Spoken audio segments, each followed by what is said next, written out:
اور آ کر پیغام دیتا ہے حضرت امام حسین رضی اللہ تعالیٰ عنہ کو کہ آپ کو گورنر نے بلایا ہے۔ آپ نے دیکھا کہ وہ وقت رات کا ایسا تھا کہ اس وقت میں عام طور پر گورنر کسی کو نہیں بلاتا تھا، نہیں ملتا تھا۔ آپ کو تعجب ہوا، آپ نے ساتھ بیٹھے ہوئے حضرت عبداللہ بن زبیر کے ساتھ اس کا ذکر کیا، اور پھر بے ساختہ آپ نے فرمایا لگتا یوں ہے کہ حضرت معاویہ رضی اللہ تعالیٰ عنہ کا انتقال ہو گیا ہے اور اب یزید کو تخت نشین کر دیا گیا ہوگا، اور ہم سے اس کی بیعت لینے کے لیے تقاضا کیا جائے گا۔ اسی مقصد کے لیے گورنر مدینہ نے بلا بھیجا ہے۔ یہ آپ کی اسیسمنٹ یہ بتا رہی ہے آپ کی بصیرت کیا تھی، آپ کی دانش مندی کیا تھی، حالات پر آپ کی نظر کتنا گہری تھی، بلکہ حالات کی نبض کس قدر آپ کے ہاتھ میں تھی۔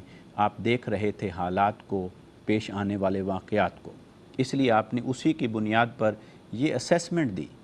اور پھر آپ جب جانے لگے گورنر مدینہ کی طرف تو آپ اکیلے اور تنہا نہیں گئے، بلکہ آپ نے 30 نوجوانوں کو تیار کیا اور ان کو ساتھ لے کر چلے، اور وہ سبھی ساتھ گئے، اور ان کو آپ نے فرمایا کہ میں اندر جاؤں گا، اگر آوازیں بلند ہونے لگیں اور حالات ایسے کشیدہ ہونے لگیں تو تم فوراً اندر داخل ہو جانا۔ تو آپ گئے، گورنر مدینہ ولید بن عتبہ کے ساتھ مروان بن حکم بھی بیٹھا تھا، تو اس نے آپ کو حضرت معاویہ رضی اللہ تعالیٰ عنہ کے انتقال کی خبر دی، اور ساتھ ہی کہا کہ آپ یزید کی بیعت کریں، مجھے یہی کہا گیا ہے کہ آپ یزید کی بیعت کریں۔ آپ نے پوچھا کہ اور آپ کو کیا کہا گیا ہے؟ تو اس نے بتایا کہ اور مجھے یہی کہا گیا ہے کہ میں تمام اہل مدینہ کو بلا کر ان سے بیعت لوں۔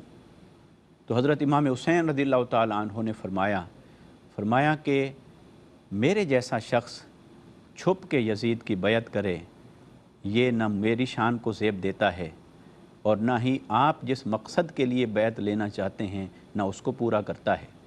لہٰذا جب آپ مجمع عام میں تمام اہل مدینہ سے بیعت لیں گے تو مجھ سے بھی بیعت کی بات آپ اسی وقت کرنا۔ وہ نرم مزاج آدمی تھا اور صلح جو آدمی تھا، یہ بات سن کر خاموش ہو گیا۔ مروان نے اسے کہا کہ نہیں، اسی وقت ہی حسین سے بیعت لی جائے رضی اللہ تعالیٰ عنہ، اور اگر تم نے ان کو چھوڑ دیا، یہ موقع گنوا دیا، تو تم کبھی بھی ان پر قابو نہیں پا سکو گے۔ اس پر امام علی مقام رضی اللہ تعالیٰ عنہ جوش میں آئے، اور آپ نے فرمایا کہ کیا مجھ جیسے شخص سے تم بیعت لینے کے لیے مجھے مجبور کر سکتے ہو؟ ہرگز ایسا نہیں ہو سکتا۔ میری رگوں میں علی المرتضیٰ کا خون ہے، مجھے مصطفیٰ کریم صلی اللہ علیہ وسلم نے اپنی زبان مبارک چسائی ہے، اور میں نے سیدہ کائنات فاطمہ الزہرا کا دودھ پیا ہے۔ میرا تعلق اس گھر سے ہے، اس گھرانے سے ہے جہاں لمحہ لمحہ جبرائیل کا نزول ہوتا تھا، جہاں وحی اتری، جہاں سے سارا حق کا پیغام پھیلا۔ تو کیا مجھ جیسا شخص اس جیسے شخص کی بیعت کر لے گا؟ یہ تمہاری بھول ہے۔ تو آپ وہاں سے اٹھ کھڑے ہوئے۔ جو ہی آپ کو کھڑا ہوتا ہوا دیکھا تو مروان نے کہا کہ اے ولید بن عتبہ، آپ کے پاس ذمہ داری ہے، اگر میں ہوتا تو انہیں قتل کر دیتا۔ امام علی مقام رضی اللہ تعالیٰ عنہ پھر جوش میں آئے، آپ کی آواز بلند ہونے لگی۔ آپ نے فرمایا اے ابن زرقہ، کیا تو مجھے قتل کرے گا؟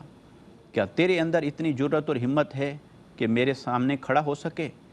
حق کے سامنے کوئی باطل کیسے کھڑا ہو سکتا ہے؟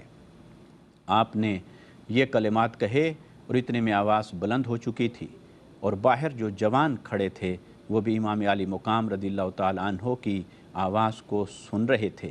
سنتے ہی وہ اندر داخل ہوئے تو پھر آپ کو یقیناً انہوں نے صورتحال کو بھانپ لیا، اور گورنر نے خاموشی اختیار کی۔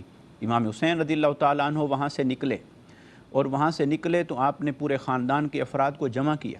پھر آپ نے ان سے مشاورت کی کہ یہ حالات ہیں، اور آپ کے بھائی جو باپ کی طرف سے آپ کے بھائی تھے حضرت محمد بن حنفیہ، آپ کے بھائی، انہوں نے آپ کو ایک انتہائی صائب مشورہ دیا۔ امام علی مقام رضی اللہ تعالیٰ عنہ چونکہ اپنے باقی پورے خاندان کو لے کر نکلے تھے مدینہ منورہ سے مکہ کی طرف، سوائے اپنے بھائی حضرت محمد بن حنفیہ کے، تو انہوں نے صائب مشورہ دیا۔ انہوں نے کہا کہ اے بھائی، جو 10 سال گزر چکے ہیں ان کے احوال بھی آپ کے سامنے ہیں۔ جس طرح یزید کی بیعت لینے کے لیے ماحول کو سازگار کیا گیا تھا وہ بھی آپ کے سامنے ہے، اور آپ کو یہ آپ کا نصیب کہ آپ کو ایک ایسے دشمن سے پالا پڑ گیا ہے جس کے پاس نہ اخلاق ہے، نہ جس کے پاس کردار ہے، نہ جس کے پاس کوئی دشمنی کا ضابطہ ہے، نہ دوستی کا کوئی ضابطہ ہے۔ وہ یزید تخت نشین ہو چکا ہے، لہٰذا وہ کہیں بھی آپ کو چین سے جینے نہیں دے گا۔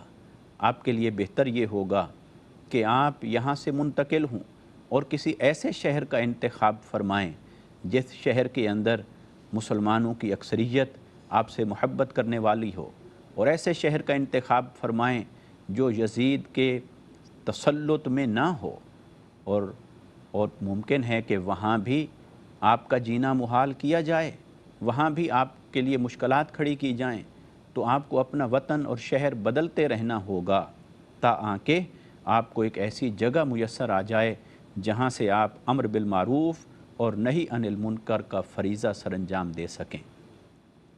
امام علی مقام امام حسین رضی اللہ تعالیٰ عنہ نے اپنے بھائی کی یہ تمام باتیں جو گہری نصیحت پر مشتمل تھیں، جو گہری بصیرت پر مشتمل تھیں، آپ نے یہ تمام باتیں سنیں اور ان سے اتفاق فرمایا، اور آپ نے مدینہ منورہ سے مکہ کی طرف سفر کی روانگی کا ارادہ فرمایا۔